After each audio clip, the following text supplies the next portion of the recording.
Hello everyone, welcome back to our YouTube channel किताबों की पाठशाला। आज हम देखने वाले हैं क्वेश्चन बैंक यानी कि प्रश्न बैंक का सॉल्यूशन 2021-22 के स्टूडेंट्स की।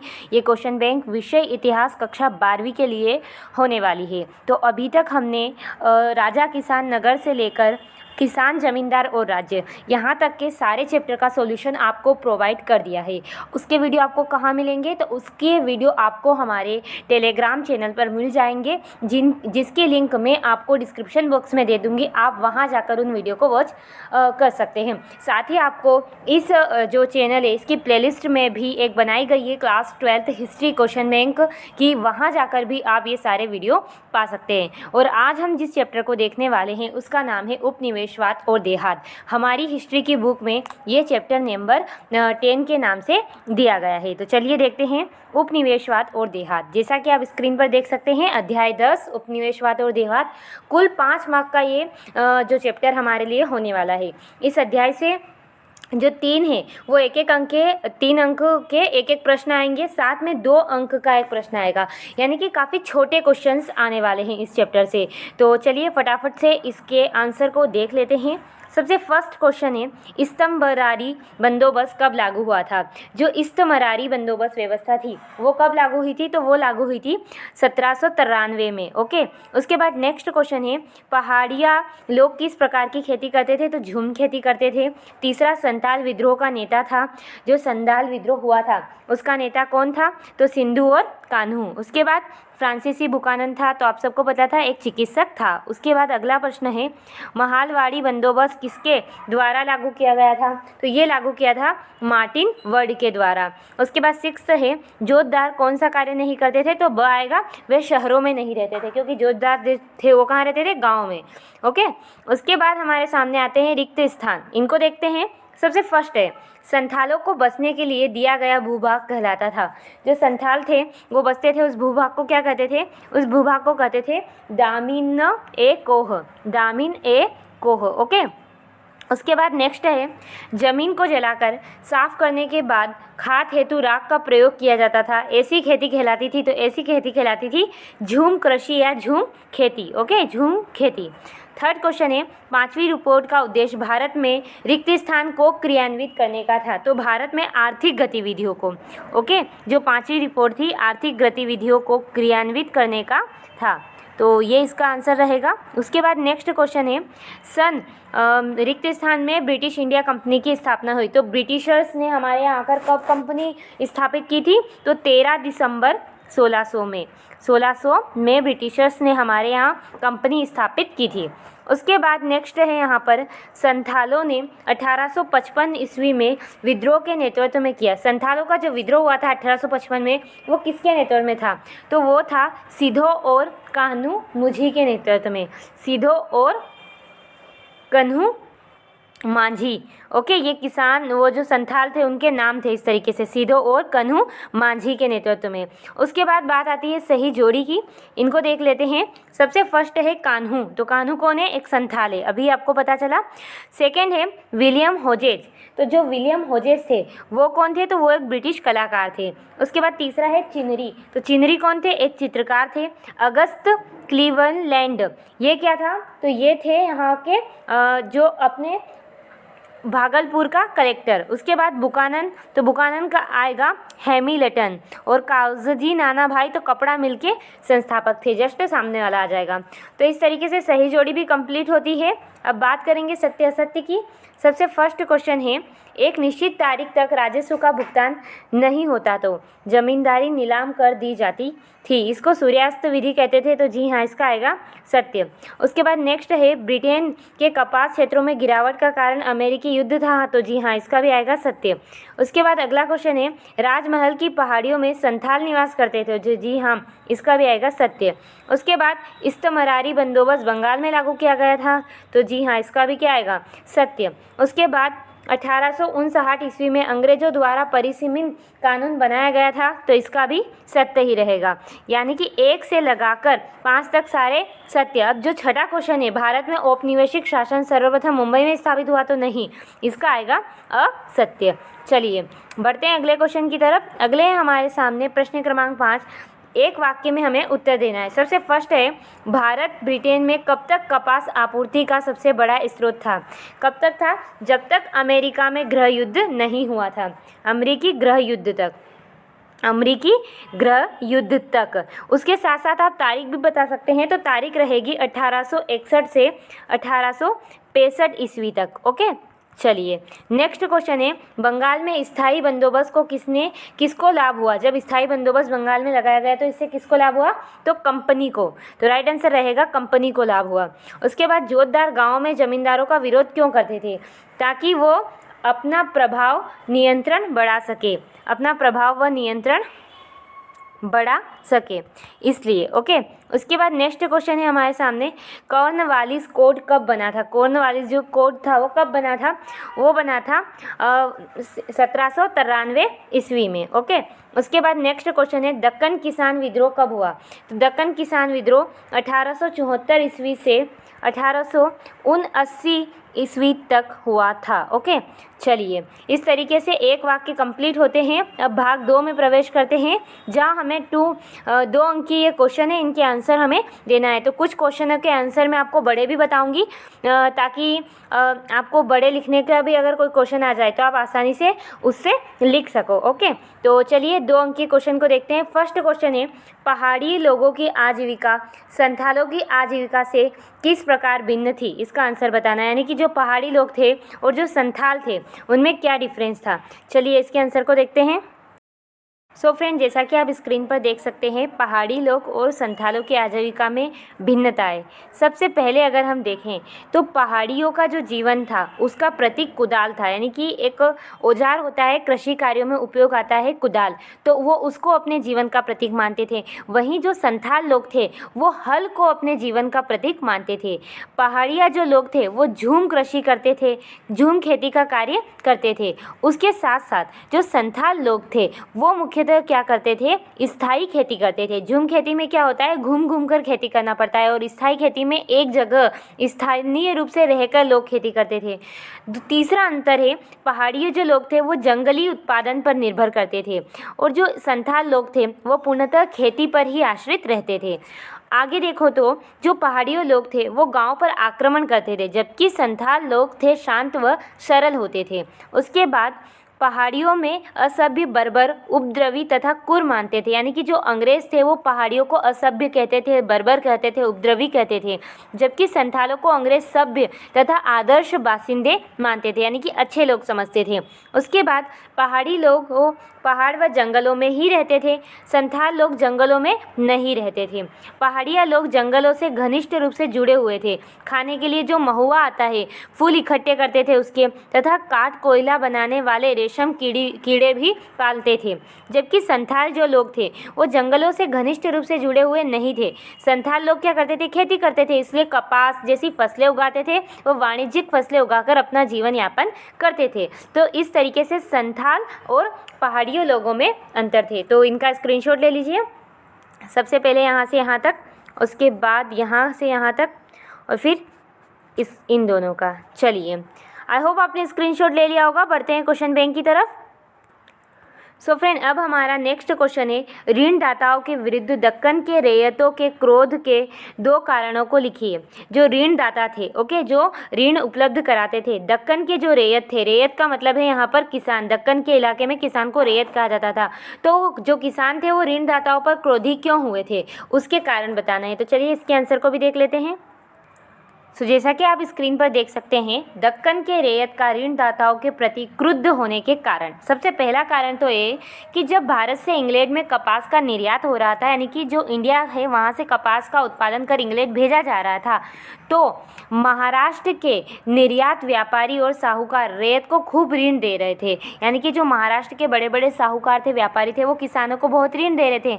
और जब अमेरिका में गृह युद्ध की समाप्ति और वहाँ से इंग्लैंड में कपास का निर्यात पुनः होने से ऋणदाता ऋण देने में उत्सुक नहीं रहे। यह भी एक कारण है कि दक्कन के रैयत क्रुद्ध हो गए, यानी कि जब जरूरत थी तब उन्होंने किसानों को ऋण दे दिया, लेकिन जैसे ही वहाँ से इंग्लैंड से कपास का जो निर्यात है वो बंद हुआ कि उन्होंने जो ऋण देना है वो भी बंद कर दिया। तो इसकी वजह से दक्कन के जो किसान थे वो क्रोधित हुए थे।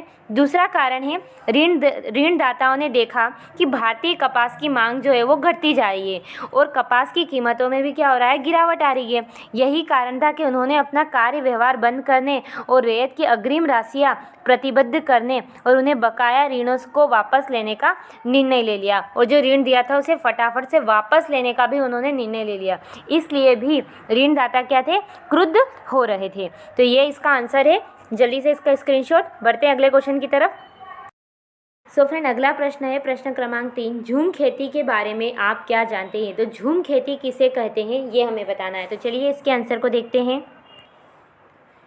जैसा कि आप स्क्रीन पर देख सकते हैं, झूम कृषि एक आदिम प्रकार की कृषि है, यानी कि एक पुराने प्रकार की ये कृषि पद्धति है जिसमें क्या किया जाता है, सबसे पहले वृक्षों और वनस्पतियों को काटकर उन्हें जला दिया जाता है।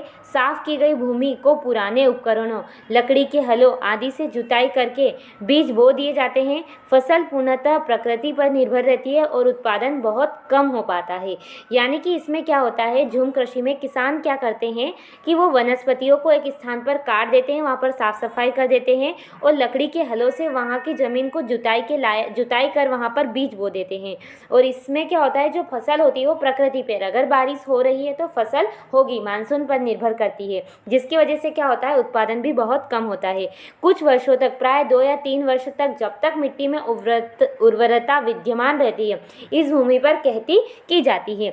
इसके पश्चात इस भूमि को छोड़ दिया जाता है, जिस पर पुनः पेड़ पौधे उग जाते हैं। क्या होता है कि जैसे किसान आए, यहाँ पर वृक्षों को काटा वगैरह सब किया, सब सफाई की, यहाँ पर जुताई की, फसल बोई, कुछ 2-3 सालों तक फसल बोई, फिर यहाँ की जो उर्वरा शक्ति हो, जो मिट्टी की उपजाऊ करने की शक्ति है वो कम हुई, तो यहाँ से छोड़कर वो दूसरी जगह निकल लिए, यानी कि घूमते घूमते खेती करने लगे। इसी खेती को क्या कहा गया, झूम खेती कहा गया। ओके, जिस पर पुनः पेड़ पौधे उग जाते। अब अन्यत्र जंगली भूमि को साफ करके कृषि के लिए नई भूमि प्राप्त की जाती, उस पर भी कुछ वर्षों तक खेती की जाती। इस प्रकार यह एक स्थानांतरणशील कृषि जिसमें थोड़े थोड़े समय के अंदर खेत बदलते रहते हैं। ये भारत की पूर्वोत्तर पहाड़ियों में आदिम जातियों द्वारा की जाने वाली इस प्रकार की कृषि को झूम कृषि कहते हैं। तो ये इसका आंसर है, स्क्रीनशॉट ले लीजिए। प्रश्न है हमारे सामने प्रश्न क्रमांक 4, दक्कन दंगा कमीशन क्यों गठित हुआ। एक कमीशन बनाया गया था, एक आयोग बनाया गया था दक्का दंगन, वो क्यों गठित हुआ, उसके पीछे का रीज़न क्या है, उसे बनाने के पीछे का, ये हमें देखना है। तो चलिए इसके आंसर को देख लेते हैं। सो फ्रेंड, जैसा कि आप स्क्रीन पर देख सकते हैं, दक्कन दंगा आयोग, देखो क्या होता है, अंग्रेज सरकार 1857 के विद्रोह के बाद से चिंतित थी, क्योंकि इंडिया में इतने बड़े पैमाने पर 1857 का विद्रोह हुआ था। तो उसने क्या किया, बम्बई की सरकार पर दबाव डाला कि दंगों के कारण को छानबीन करने के लिए एक जांच आयोग की स्थापना की जाए। जब ऐसा हुआ तो क्या किया, एक कमेटी बनाई गई, दंगों के जो कारण थे, 1857 का दंगा क्यों हुआ था, उसके कारणों की छानबीन करने के लिए, और उसे विशेष रूप से यह जांच करने के लिए कहा गया कि क्या सरकारी राजस्व की मांग भी इस स्तर पर विद्रोह का कारण थी। इसमें सभी साक्ष्य ने ये प्रमाणित करने के लिए पेश किए गए थे कि सरकार राजस्व की मांग विरोध का कारण नहीं था। दक्कन दंगा रिपोर्ट इतिहासकारों उन दंगों का अध्ययन करने की आधार सामग्री उपलब्ध करती है। तो दक्कन दंगा क्या आयोग क्यों बनाया गया था, तो ये इसलिए बनाया गया था क्योंकि जो 1857 की क्रांति हुई थी, ओके, उसके पीछे क्या रीज़न थे, उसकी छानबीन करने के लिए। और आज के टाइम पर जो दक्कन दंगा आयोग की रिपोर्ट है वो हमें, यानी कि इतिहासकारों को दंगों का अध्ययन करने में सहायता देती है, उस समय की स्थिति को समझने में। तो ये इसका आंसर है, जल्दी से स्क्रीनशॉट ले लीजिए। चलिए बढ़ते हैं अगले क्वेश्चन की तरफ। सो फ्रेंड, नेक्स्ट है हमारे सामने प्रश्न क्रमांक 5, स्थायी बंदोबस्त से कंपनी को क्या लाभ हुआ, यानी कि जो स्थायी बंदोबस्त व्यवस्था लागू की गई थी उससे कंपनी को क्या बेनिफिट हुए। चलिए इसके आंसर को देखते हैं। जैसा कि आप स्क्रीन पे देख सकते हैं, स्थायी बंदोबस्त के लाभ, benefit of permanent settlement. Okay, देखते हैं। सबसे पहले कंपनी को एक निर्धारित समय पर एक निश्चित धनराशि मिल जाती थी। सबसे पहला काम क्या हुआ, इसमें राजस्व के लिए एक निर्धारित समय कर दिया था, जिसकी वजह से एक निर्धारित समय पर इसे एक निश्चित धनराशि कंपनी को मिल रही थी। पहला कंपनी का फायदा हुआ। दूसरा क्या हुआ, जो अंग्रेज वफादार जमींदार से वो लाभ कमाते थे और बेईमान जमींदारों की भूमि क्या हो जाती थी, नीलाम कर देते थे। तो इससे भी कंपनी को सारी क्लियरिटी मिल गई कि कौन जमींदार वफादार है और कौन बेईमान है। उसके बाद कंपनी भू राजस्व की वसूली से संबंधित बेकार खर्चों से बच गई। अगर ये प्रणाली लागू नहीं होती तो कंपनी को भू राजस्व इकट्ठा करने के लिए अलग अलग सुविधाएं बनानी पड़ती, तो वो जो बेकार खर्चे हो रहे थे उससे कंपनी बच गई। जमींदारों को भी काफ़ी लाभ हुआ, क्योंकि इस व्यवस्था के अनुसार इन्हें सरकारी कोष में एक निश्चित धनराशि ही जमा करवानी पड़ती थी, लेकिन वे किसानों से अपनी मनमानी राशि लेते थे। तो इसमें खास तरीके से जो किसान थे उनका शोषण हुआ। उसके बाद जमींदार जो थे वो पूंजीपति बन गए, उनके पास बड़े बड़े बंगले और विलास सामग्री आ गई। तो ये स्थायी बंदोबस्त के लाभ थे। तो जल्दी से इसका स्क्रीनशॉट ले लीजिए। चलिए बढ़ते हैं अगले क्वेश्चन की तरफ। अब अगला प्रश्न है हमारे सामने, प्रश्न क्रमांक 6, अभिलेख किसे कहते थे, इनका क्या महत्व है। जो अभिलेख थे वो उनको किस नाम से जाना जाता था, वो क्या है और उनका क्या इम्पोर्टेंस थी उस टाइम पे। चलिए देखते हैं। सो फ्रेंड, जैसा कि आप स्क्रीन पर देख सकते हैं, अभिलेख उन्हें कहते थे जो धातु, पत्थर, मिट्टी के बर्तन पर की कठोर सतहों पर खुदे रहते थे। ओके, तो अभिलेख वे हैं जो धातु, पत्थर या मिट्टी की जो कठोर सतह है उन पर खुदे रहते थे। अब इनका क्या महत्व है, तो देखो इनसे हमें क्या होता था, लोगों के क्रियाकलापों तथा उनकी उपलब्धियाँ और विचार लिखे होते थे, तो उसके बारे में हमें जानकारी मिलती थी। जो इन्हें बनवाते थे उनके बारे में जानकारी मिलती थी। खासतौर पर जो राजाओं के क्रियाकलाप थे, महिलाओं पुरुषों द्वारा दिए गए जो ज्ञान का ब्यौरा होता था वो भी इन पे लिखा हुआ होता था। तो इसलिए ये एक स्थायी प्रमाण थे उस समय की जानकारी को लेने के लिए। तो ये अभिलेख है। ओके, ऐसे ये जो क्वेश्चन है ये इस चैप्टर से संबंधित नहीं था, ये चैप्टर 2 का क्वेश्चन है, लेकिन यहाँ पर क्वेश्चन बैंक वालों ने ऐड कर दिया था, इसलिए मैंने इसका सोल्यूशन आपको यहाँ पर भी दे दिया। तो आप इसका स्क्रीनशॉट ले लीजिए। बढ़ते हैं क्वेश्चन बैंक की तरफ। अब अगला प्रश्न है हमारे सामने, प्रश्न क्रमांक 7, दामिन ए कोह का क्या अर्थ है। दामिन ए कोह किसे कहते हैं। और साथ में जो प्रश्न क्रमांक 8 है, भाड़ा पत्र क्या है। इन दोनों के आंसर्स को हम एक साथ देखने वाले हैं। तो चलिए दोनों के आंसर्स को देख लेते हैं। सो फ्रेंड, जैसा कि आप स्क्रीन पर देख सकते हैं, 1832 में अंग्रेजों ने राजमहल की पहाड़ी प्रदेश में जमीन के एक बहुत बड़े भूभाग को सीमित कर दिया और इसे संथालों की भूमि घोषित कर दिया। क्या हुआ, जो राजमहल की पहाड़ियाँ थी उसके आसपास की जो ज़मीन थी उसको सीमित करके अंग्रेजों ने बोल दिया कि ये संथालों की ज़मीन है, और यहाँ संथालों को कृषि करने के लिए प्रेरित किया। और इसी भूमि को क्या कहा गया, दामिन ए कोह कहा गया। यानी कि राजमहल के आसपास की जो पहाड़ी क्षेत्र की भूमि थी उसे दामिन ए कोह कहा जाता है। तो ये इसका आंसर है, 2 मार्कर है, इसलिए बहुत ही शॉर्ट में है। उसके बाद एक और क्वेश्चन आएगा 2 मार्कर में ही, भाड़ा पत्र क्या है। ये दोनों क्वेश्चन काफ़ी इंपॉर्टेंट है, इसलिए इनको ध्यान से देखना। भाड़ा पत्र क्या है, तो देखो क्या होता था, जब किसान ऋण का भार बहुत बढ़ जाता था तो ऋणदाता का ऋण चुकाने में असमर्थ हो जाता। जब किसान पर क्या होता था, बहुत ज़्यादा कर्ज आ जाता था तो वो ऋण नहीं चुका पाता था। अब ऋणदाता के पास अपना सर्वस्व, जमीन, गाड़ियाँ, पशुधन देने के अलावा कोई चारा नहीं होता था। अब ऋणदाता को क्या दे, वो इसके लिए किसान क्या करता था, अपनी जो ज़मीन है, गाड़ियाँ है, पशुधन है वो देता था। लेकिन पशुओं के बिना वो आगे खेती कैसे कर सकता था, इसलिए उसने ज़मीन और पशु भाई पर ले लिए, यानी कि भाड़े पर ले लिए। अब उसे उन पशुओं के लिए जो मूल रूप से अपने ही थे भाड़ा चुकाना पड़ता था। ओके, यहाँ पर भाई नहीं आएगा, यहाँ पे भाड़ा आएगा। उसे एक भाड़ा पत्र या किरायानामा लिखना पड़ता था, जिसमें साफ तौर पर यह कहा जाता था कि पशु और गाड़ियाँ उसकी अपनी नहीं है। विवाद छिड़ने पर ये दस्तावेज न्यायालय में मान्य होते हैं।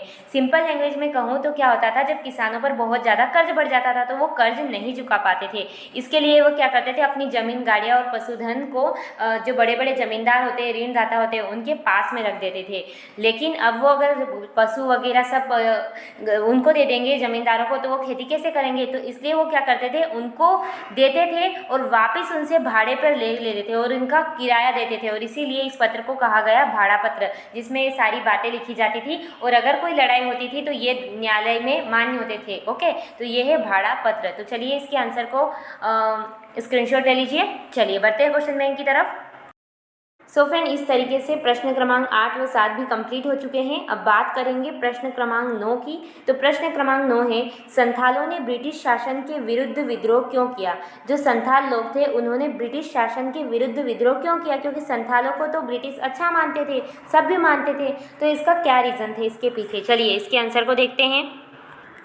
जैसा कि आप स्क्रीन पर देख सकते हैं, संथालों द्वारा ब्रिटिश शासन के विरुद्ध विद्रोह के कारण, सबसे पहला कारण, ब्रिटिश अधिकारियों ने क्या किया, संथालों को दामिनी कोहों में बसने के लिए निमंत्रण दिया। यहाँ संथालों के गांव और जनसंख्या में तेजी वृद्धि हुई और व्यापारिक फसलों की खेती करते, परंतु ब्रिटिश सरकार ने उनकी ज़मीन पर क्या कर दिया, भारी कर लगा दिया। यानी कि ब्रिटिश जो थे उन्होंने पहले बुला तो लिया, खेती करने को तो बोला, लेकिन बाद में उस पर भारी कर यानी कि टैक्स थोप दिया। उसके बाद 1850 ईस्वी के दशक तक संथाल लोग स्वायत्त शासन चाहते थे, परंतु ब्रिटिश सरकार इसके लिए तैयार नहीं थी। फलस्वरूप संथालों ने विद्रोह किया। 1850 तक जो संथाल थे वो चाहते थे कि स्वायत्त यानी कि स्वतंत्रता से वो रहे, स्वतंत्रता पूर्वक शासन रहे, लेकिन ब्रिटिश इसके लिए मान नहीं रहे थे और संथालों ने विद्रोह कर दिया। उसके बाद 1855 से 56 के संथाल विद्रोह के बाद संथाल परगने का निर्माण कर दिया गया। इस प्रकार उनका क्षेत्र सीमित कर दिया गया और जिसके कारण संथालों द्वारा ब्रिटिश शासन का विरोध किया गया। तो ये इसका आंसर है, स्क्रीनशॉट ले लीजिए। चलिए बढ़ते हैं अगले क्वेश्चन की तरफ। फ्रेंड, अगला प्रश्न है हमारे सामने, जमींदार लोग अपनी जमींदारियों पर किस प्रकार नियंत्रण रखते थे। यानी कि जो जमींदार थे बड़े बड़े, वो अपनी जमींदारियों पर किस प्रकार से नियंत्रण रखते थे। तो चलिए इसके आंसर को देखते हैं।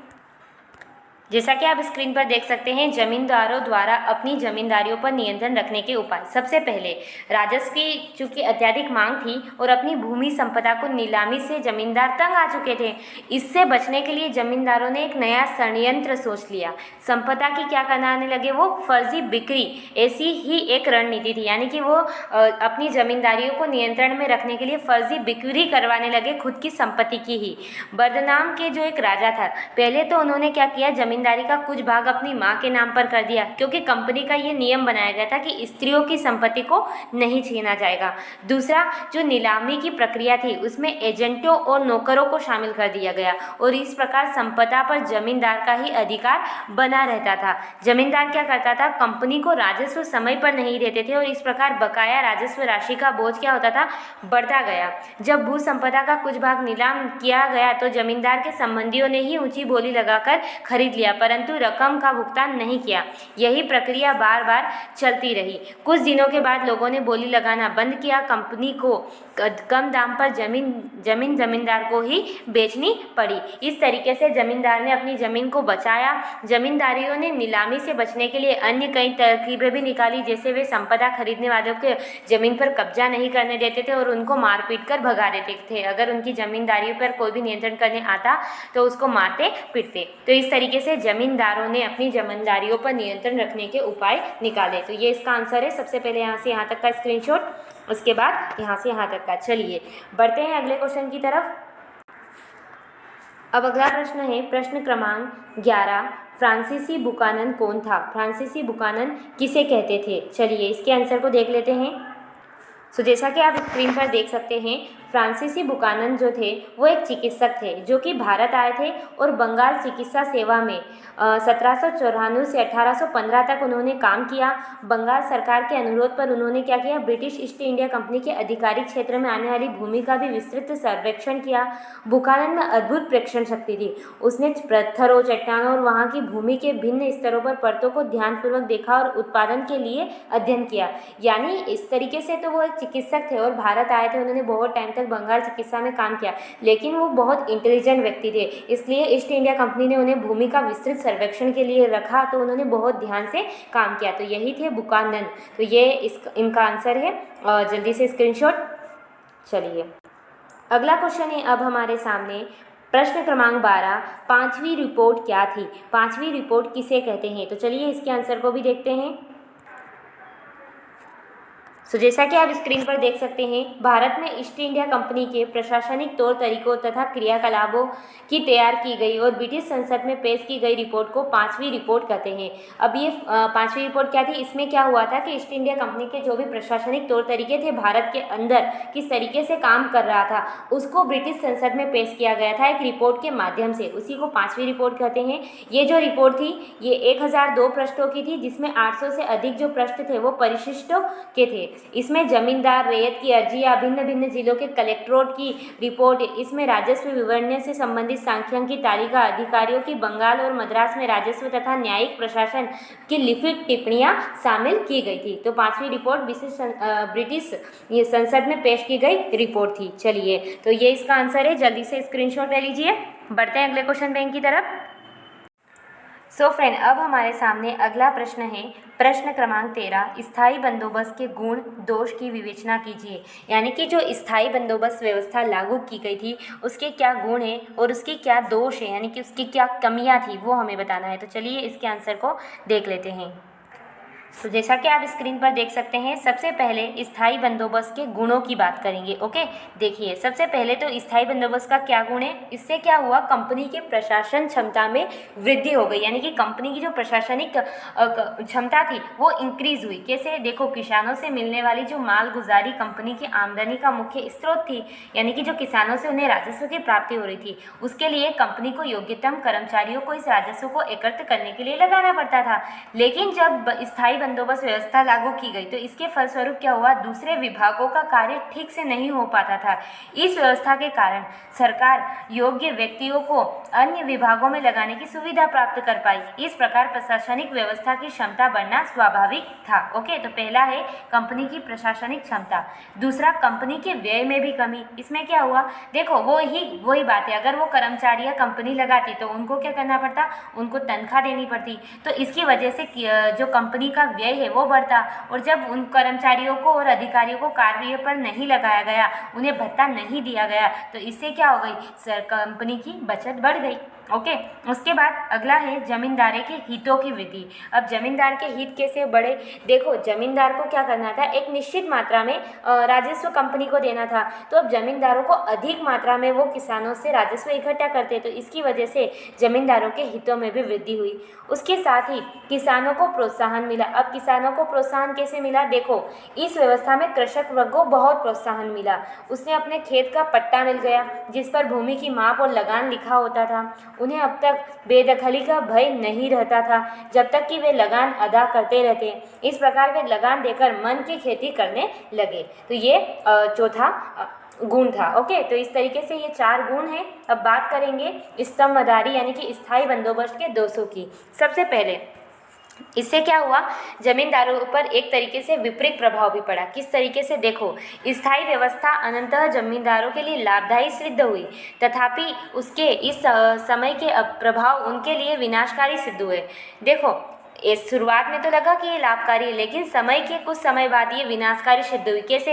देखो, इस व्यवस्था के द्वारा निश्चित भू राजस्व की दरें बहुत ऊंची थी, यानी कि एक टाइम पर जो दरें थी वो बहुत ऊंची कर दी गई, और उस समय क्या हुआ? जो उपज हुई वो कम हो गई। तो अब जमींदार कहाँ से पैसा दे कंपनी को? कंपनी ने तो निश्चित कर दिया, तो इसकी वजह से जमींदारों पर बाद में विपरीत प्रभाव पड़ा। दूसरा, राज्य की भविष्य की आय वृद्धि पर प्रतिबंध। देखो, इसमें क्या हुआ? इस स्थायी व्यवस्था ने राज्य के जो भावी हितों की अवहेलना कर दी। कुछ समय के पश्चात भूमि की उपज बढ़ गई, क्योंकि जमींदारों ने भूमि में रुचि लेना तथा उपज बढ़ाने के लिए इस पर दर्ज करना प्रारंभ कर दिया। सरकार उसमें निर्धारित हिस्से से अधिक राजस्व की मांग नहीं कर सकती थी, तो इसकी वजह से राज्य की जो भविष्य में आय वृद्धि की संभावना थी वो कम हो गई, वो बस एक निश्चित हो गई। उसके बाद कृषकों के हितों की उपेक्षा। जो कृषक के हित थे उसकी भी उपेक्षा होने लगी। कैसे? देखो, कार्नवालिस का उद्देश्य वास्तव में कंपनी की आय को बढ़ाने तथा न्यूनतम खर्च पर अधिकतम लगान वसूल करने का था। उसे किसान के हितों से कोई भी सहानुभूति नहीं थी। उनके अधिकारों तथा हितों की अवहेलना करके उन्हें जमींदारों पर दया छोड़ दिया गया। जमींदार किसानों से मनमाना व्यवहार करने लगे और विभिन्न प्रकार से धन वसूलने लगे, यानी कि जितना उनको कृषकों से चाहिए था उतना वो वसूलने लगे। तो ये एक चौथा हुआ। उसके साथ साथ जमींदारों को कारकुनों द्वारा किसानों पर अत्याचार। जमींदार के जो कारकुन थे वो किसानों पर अत्याचार करते। देखो, इस व्यवस्था का एक अन्य दोष यह भी है कि धीरे धीरे संपूर्ण अधिकार जमींदारों के नौकरों के हाथों में आ गए। वास्तव में उपज के बढ़ जाने से जमींदार बहुत धनवान हो गया। अब उन्होंने ग्रामों में रहना क्या कर दिया, बंद कर दिया। अब वो बड़े बड़े नगरों में जाकर शिफ्ट हो गए। अब उनके जो नौकर थे वो राजस्व वसूलने आते और वो राजस्व क्या करते, किसानों पर अत्याचार करते खूब। तो जिसकी वजह से ये स्तंभदारी यानी कि स्थायी बंदोबस्त के कुछ दोष प्रकट हुए। तो ये हैं उसके गुण। तो यहाँ से यहाँ तक का स्क्रीनशॉट, फिर यहाँ से यहाँ तक का, और उसके बाद बात करते हैं दोषों की, यहाँ से यहाँ तक और फिर यहाँ से यहाँ तक। ओके, तो इस तरीके से जो राजस्व था उसके बढ़ने से और उसके घटने से दोष और गुण उत्पन्न हुए। तो आई होप आप वीडियो को पॉज करके स्क्रीनशॉट ले लोगे। चलिए बढ़ते हैं अब अगले क्वेश्चन की तरफ। सो फ्रेंड, अब हमारे सामने अगला प्रश्न है, प्रश्न क्रमांक 14। भारत में किसानों के ऋण के बोझ से दबने के क्या कारण थे? भारत के जो किसान थे वो ऋण के बोझ से दब गए थे, उसके पीछे के क्या रीज़न है? तो चलिए इसके आंसर को देखते हैं। सो फ्रेंड, स्क्रीन पर देख सकते हैं किसानों के ऋण के बोझ में दबने के निम्नलिखित कारण। सबसे पहले राजस्व की मांग अत्यधिक होती थी। क्या होता था, कभी कभी देखो वर्षा नहीं होती थी, फसल खराब हो जाती थी, तो किसानों का राजस्व अदा कर पाना क्या हो जाता, असंभव हो जाता था। और जब कोई किसान राजस्व नहीं दे पाता था तो उसकी फसल जब्त कर ली जाती थी, जिस कारण क्या हुआ, किसान ऋण के बोझ में दबता गया, यानी कि राजस्व बहुत अधिक मांग का रख दिया गया था। उसके बाद क्या होता है, एक कारण 1830 के दशक का है। इस समय क्या होता है, 1832 के बाद जो कृषि उत्पादन की कीमत थी उसमें तेजी से गिरावट आ जाती है। वो लगभग 1.5 दशक तक ऐसी स्थिति बनी रहती है, इसमें कोई सुधार नहीं आता और इसी के परिणाम स्वरूप किसानों की आय में भी गिरावट आ जाता और वो क्या करते, ऋण के बोझ के तले दबने लगते। दूसरा कारण ये हुआ कि अकाल उत्पन्न हो गया। अब अकाल उत्पन्न हो गया इसका मतलब क्या हुआ, देखो क्या होता है, प्राकृतिक अकाल के कारण देहाती जो इलाका होता है वो बर्बाद हो जाता है। जो दक्कन का 1/3 पशुधन था वो मौत के मुंह में चला गया। आदि मानव जो जनसंख्या थी वो काल के ग्रास बन गई। उनके पास भी उस संकट का सामना करने के लिए खाद्यान्न नहीं था और राजस्व की बकाया राशि आसमान छूने लगी, जिससे किसान क्या हो गया, किसान कर्ज के बोझ में दब गया। तो तीसरा कारण ये था। उसी के साथ चौथा कारण है, किसान ऋणदाता उसे पैसा उधार लेकर राजस्व चुकाया करते थे, लेकिन यदि रैयत ने एक बार ले लिया ऋण तो उसे वापस करना उसके लिए कठिन हो जाता था, क्योंकि कर्ज बढ़ता जाता था और उधार की राशियाँ बकाया रहती थी और ऋणदाता के ऊपर किसानों की निर्भरता भी बढ़ती रहती। इन सभी कारणों की वजह से इन सभी जगह किसान कर्ज के बोझ में तले भयंकर रूप से दब गए। तो ये कारण थे जिसकी वजह से जो भारत के किसान थे वो ऋण के बोझ में दबे। तो जल्दी से स्क्रीनशॉट इतना, उसके बाद इतना। चलिए बढ़ते हैं क्वेश्चन बैंक की तरफ। सो फ्रेंड, अब हमारा अगला प्रश्न है यहाँ पर और लास्ट क्वेश्चन है, भारत में हस्तशिल्प के पतन के क्या कारण थे? जो भारत है वहाँ पर हस्तशिल्प का पतन हो चुका था, तो इसके पीछे कौन कौन से रीज़न फैक्टर काम कर रहे थे? तो चलिए इसके आंसर को देखते हैं। सो जैसा आप स्क्रीन पर देख पा रहे होंगे, इसका आंसर भारत में हस्तशिल्प के पतन के कारण। सबसे पहला देखो, ब्रिटिश कंपनी ने क्या किया, अपनी राजनीतिक सत्ता का प्रयोग करके जो अपनी औपनिवेशिक आर्थिक हितों के मद्देनजर करना शुरू कर दिया, यानी कि उसने आर्थिक हितों को मद्देनजर कर दिया अपनी राजनीतिक सत्ता का उपयोग करके। इसी क्रम में वह देशी बुनकरों के ऊपर अपना नियंत्रण आरोपित करने लगी। उनके काम की आज़ादी, उनके द्वारा उत्पादित वस्तुओं के मूल्य का निर्धारण करने का उनको अधिकार छीन लिया उनसे, और इस तरह भारत में देसी जो बुनकर थे, उद्योग थे, वो समाप्त होने की कगार पर ला गए। उसके बाद ब्रिटेन में होने वाली औद्योगिक क्रांति ने भी भारतीय परंपरागत हस्तशिल्प उद्योग को गहरा चोट पहुंचाया। कैसे? देखो, इस क्रांति के बाद क्या हुआ, ब्रिटिश उद्योग के लिए भारत से कच्चा माल का निर्यात होने लगा और पुनः ब्रिटेन में निर्मित वस्तुओं के लिए भारत को एक बाजार किया जाने लगा, जो कि भारतीय हस्तशिल्प उद्योग के विकास में सकारात्मक नहीं था। यानी कि यहाँ से कच्चा माल ले जाते और वहाँ से बना बनाया माल लाते, तो यहाँ से जो भारत का हस्तशिल्प उद्योग था वो पूरी तरीके से पतन के ग्रत में चला गया। तो ये उसके पतन के कारण थे। तो चलिए जल्दी से इसका स्क्रीनशॉट, बढ़ते हैं क्वेश्चन बैंक की तरफ। सो फ्रेंड, इस तरीके से जो हमारी क्वेश्चन बैंक है वो क्वेश्चन बैंक का चैप्टर नंबर जो 10 था, ओके, वो हमारा कंप्लीट हो गया है, उपनिवेशवाद और देहात। आई होप इस वीडियो से आपकी हेल्प हुई होगी। अगर हेल्प हुई तो प्लीज़ वीडियो को लाइक करें, हाँ, और लाइक ज़रूर करें, क्योंकि आप लोग वीडियो देख लेते हैं लेकिन लाइक नहीं करते हैं। शेयर करें अपने फ्रेंड्स के साथ, ओके, उन्हें रिकमेंडेड करें, इस वीडियो के बारे में बताएं उनके बारे में, और उसके साथ ही इस चैनल को सब्सक्राइब करें। थैंक्स फॉर वॉचिंग, धन्यवाद।